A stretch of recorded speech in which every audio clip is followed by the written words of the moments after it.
안녕하세요. 50대 여성입니다. 슬아에 3살 차이가 나는 아들 2명을 두고 있고요.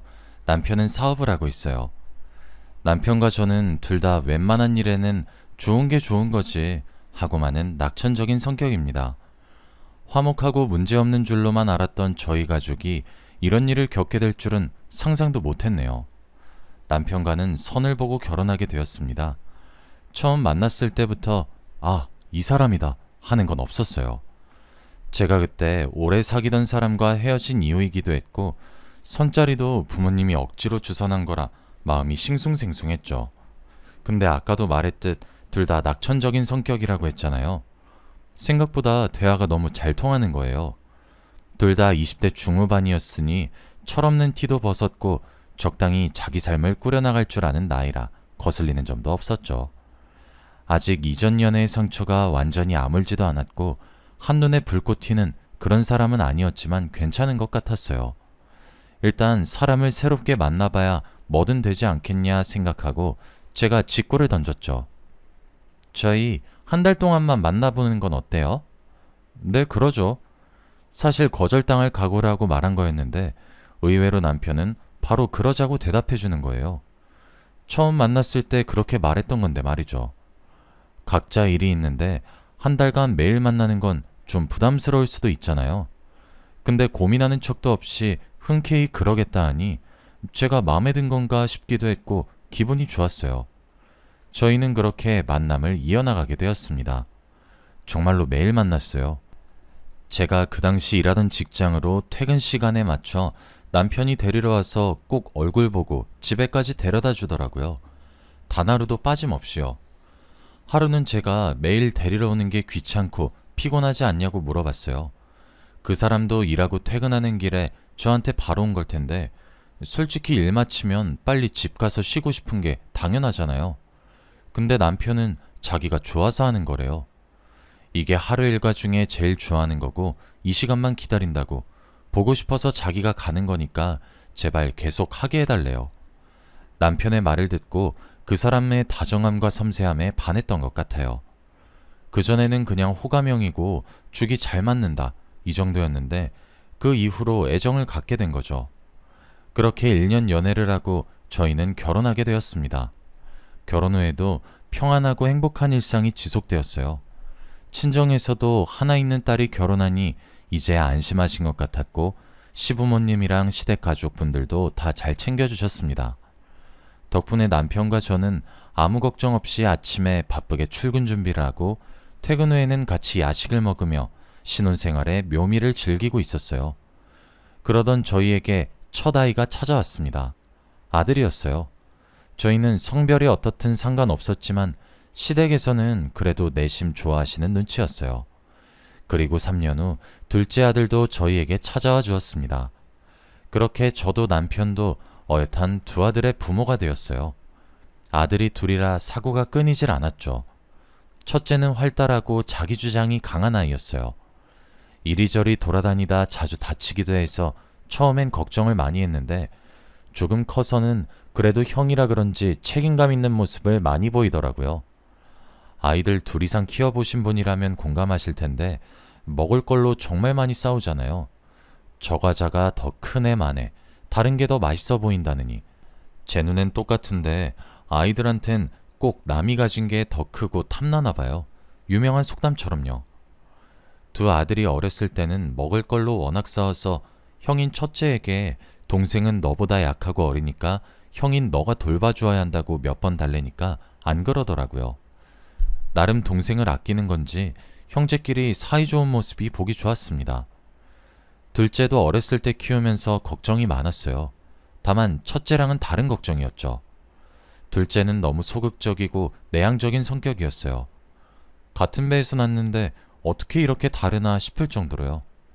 게다가 둘째는 어렸을 때 몸이 약했어서 거기에 대한 죄책감이 있었어요. 좀 더 건강하게 낳아줬더라면 둘째의 성격이 달랐을까 하는 그런 거요. 그래서 전 하던 일도 그만두고 둘째를 돌보았어요. 마침 첫째가 학교에 갈 시기가 되어 부모 손길에 더 필요할 때였죠.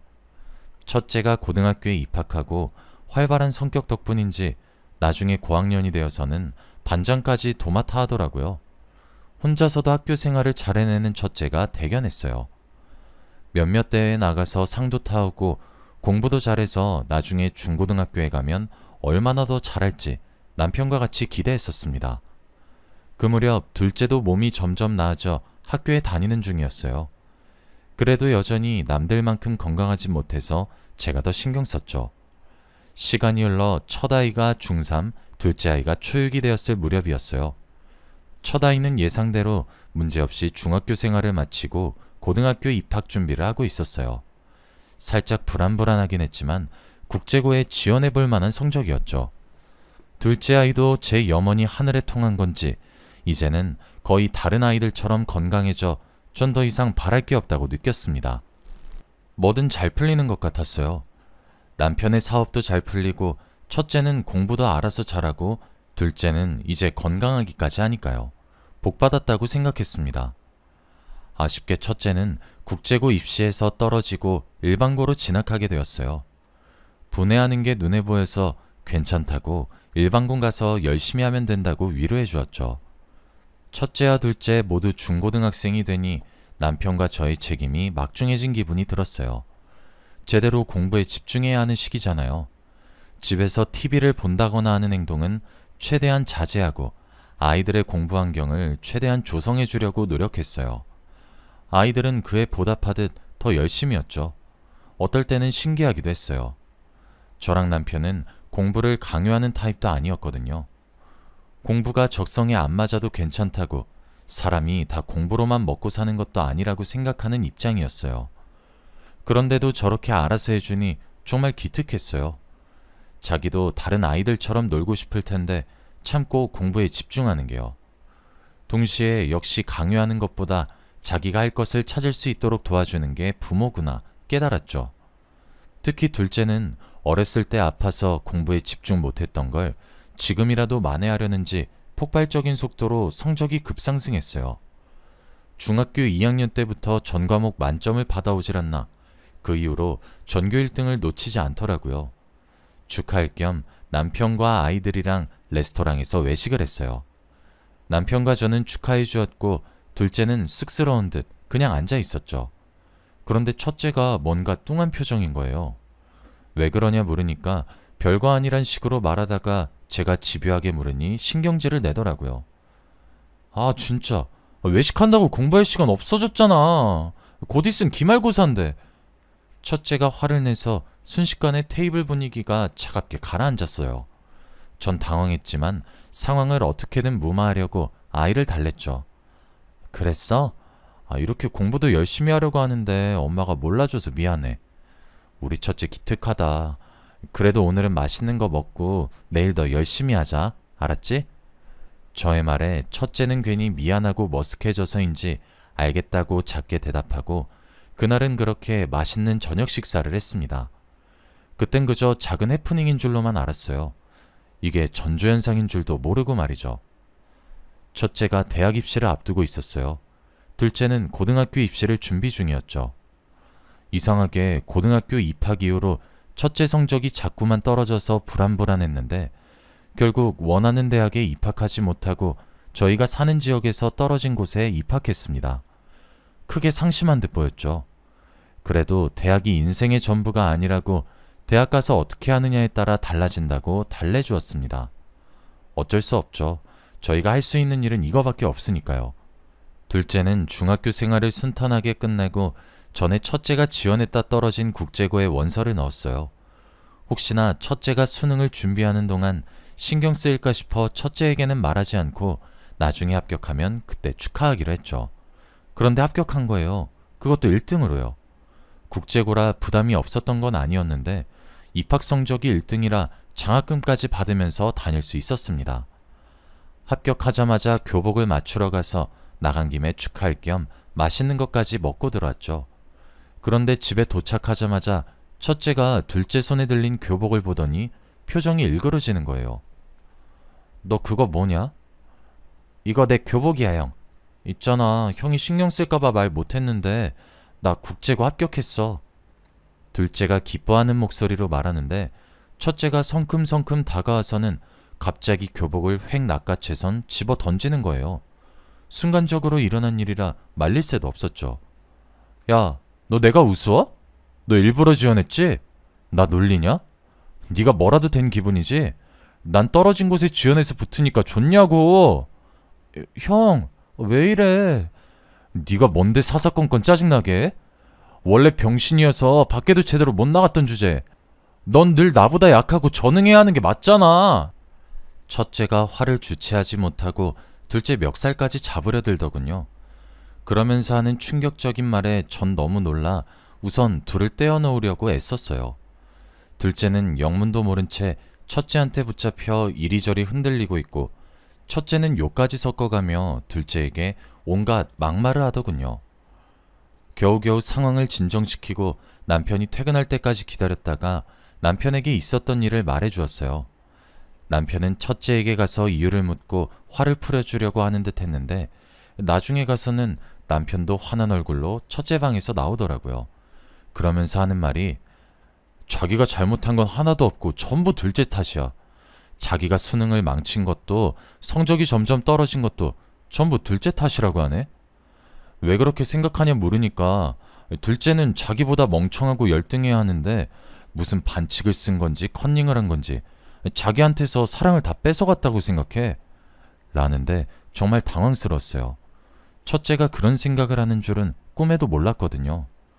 중고등학생이 된 이후로 첫째와 둘째 사이가 서먹해지긴 했지만 그건 둘 다 사춘기 남자애이기도 했고 공부에 집중하느라 예전만큼 함께 놀 시간이 없어서 그런 거라고 생각했거든요. 그런데 첫째가 은근히 둘째를 깔보고 자기보다 아래 수준이라고 혼자 생각하고 있을 줄은 정말 놀랐죠. 둘째는 그 이후로 많이 놀라기도 했고 자기가 어렸을 때 아팠던 걸 두고 비속어로 매도한 형한테 실망했는지 그 이후로 둘이 말을 잘 안 하더라고요. 첫째는 그 일 이후로 얼마 안 있어 대학 때문에 다른 지역으로 가서 혼자 살았고요. 그래도 시간이 지나고 한동안 떨어져 있어서 그랬는지 아니면 그래도 가족이라 그런 건진 몰라도 첫째랑 간간히 연락도 하고 지냈습니다. 둘째랑도 가끔 안부는 주고받는 것 같더라고요. 첫째도 제가 보기엔 그날 일을 미안해하는 눈치였고요. 서서히 둘 다 사이가 회복되는가 싶었습니다. 그래요. 부모 없으면 서로 하나뿐인 형제 아닌가요? 저도 마음이 편해졌어요.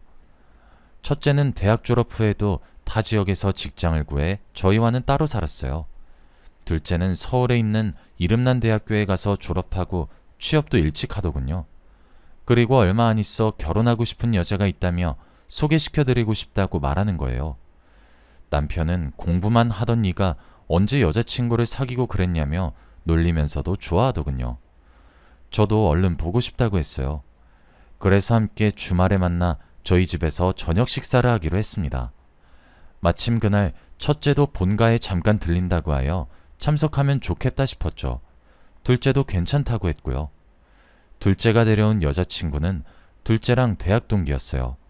지금은 대학원에서 더 공부하는 중이라고 했죠. 예의 바르고 사람이 참 올곧다는 인상을 주더라고요. 무엇보다 둘째가 저렇게 좋아하니 남편과 저는 무조건 찬성이었어요. 그렇게 식사 자리가 끝나고 다시 일상으로 돌아가는 듯 했습니다. 걱정할 거라 봤자 상견례나 결혼식 준비 이 정도였죠. 어느 날 제 휴대폰으로 전화가 오더라고요. 누군가 싶어 받아보니 둘째의 여자친구였어요. 그날 저녁 식사 자리에서 아무래도 결혼 허락까지 받았으니 전화번호가 있어야 할 것 같아 받아두었거든요. 전 반가운 마음으로 전화를 받았습니다. 여보세요? 저 어머님, 저 유리예요. 진우씨 여자친구. 전에 식사 같이 하셨던. 알지. 이렇게 전화해주니 반갑다. 그런데 어쩐 일이니?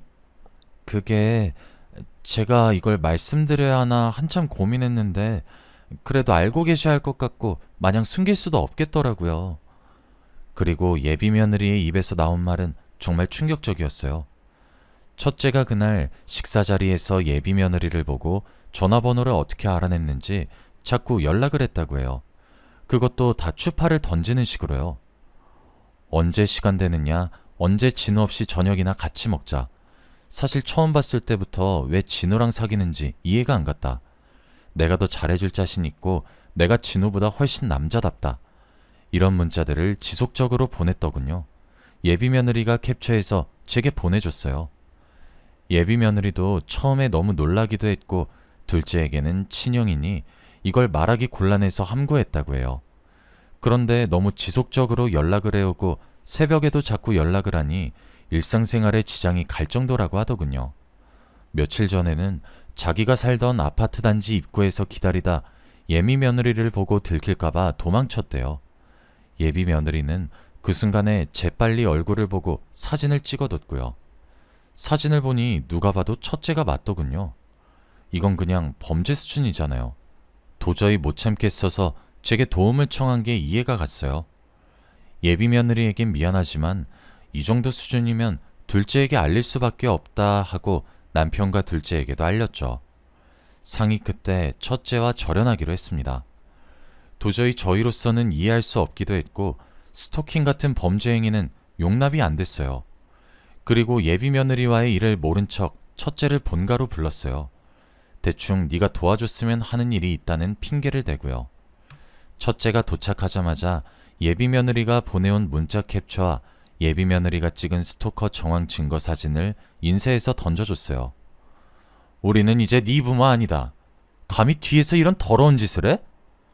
첫째는 사진을 받아들고 당황해서 아니라고 소리치다가 멀찍이 뒤에서 화를 참고 있는 둘째를 보고 달려들려 하더군요.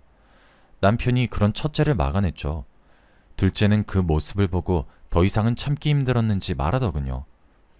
이제 형이랑 난 완전히 끝이야. 그동안 나한테 무슨 열등감이 있었는진 몰라도 그건 전부 나 때문이 아니라 형 본인의 문제야. 이제 내 탓 좀 그만해. 하다하다 내 여자친구까지 건드려? 그게 사람이 할 짓이야? 둘째는 차가운 목소리로 말하고 저희 집은 첫째와 그렇게 연을 끊었습니다. 둘째는 이제 결혼해서 예비 며느리와 행복하게 잘 살고 있습니다. 가끔 첫째한테 연락이 와요. 아직도 둘째 그놈 싸고 도냐고요. 이러는 걸 보니 아직도 정신을 못 차린 듯 합니다. 만약 한 번만 더 무슨 일이 생기면 그땐 정말 법적으로 무슨 조치를 취하려고요. 저와 남편은 둘 다 똑같이 사랑하면서 키웠다고 생각했는데 이렇게 되어버린 게 씁쓸하고 제 손으로 아들과의 연을 끊으니 어딘가 마음이 시려요. 아이를 키워낸다는 게 참 마음대로 안 되고 힘든 일인 걸 다시 느끼네요. 여러분들은 부디 저와 같은 일이 없었으면 합니다. 제 사연 들어주셔서 감사합니다. 행복하세요.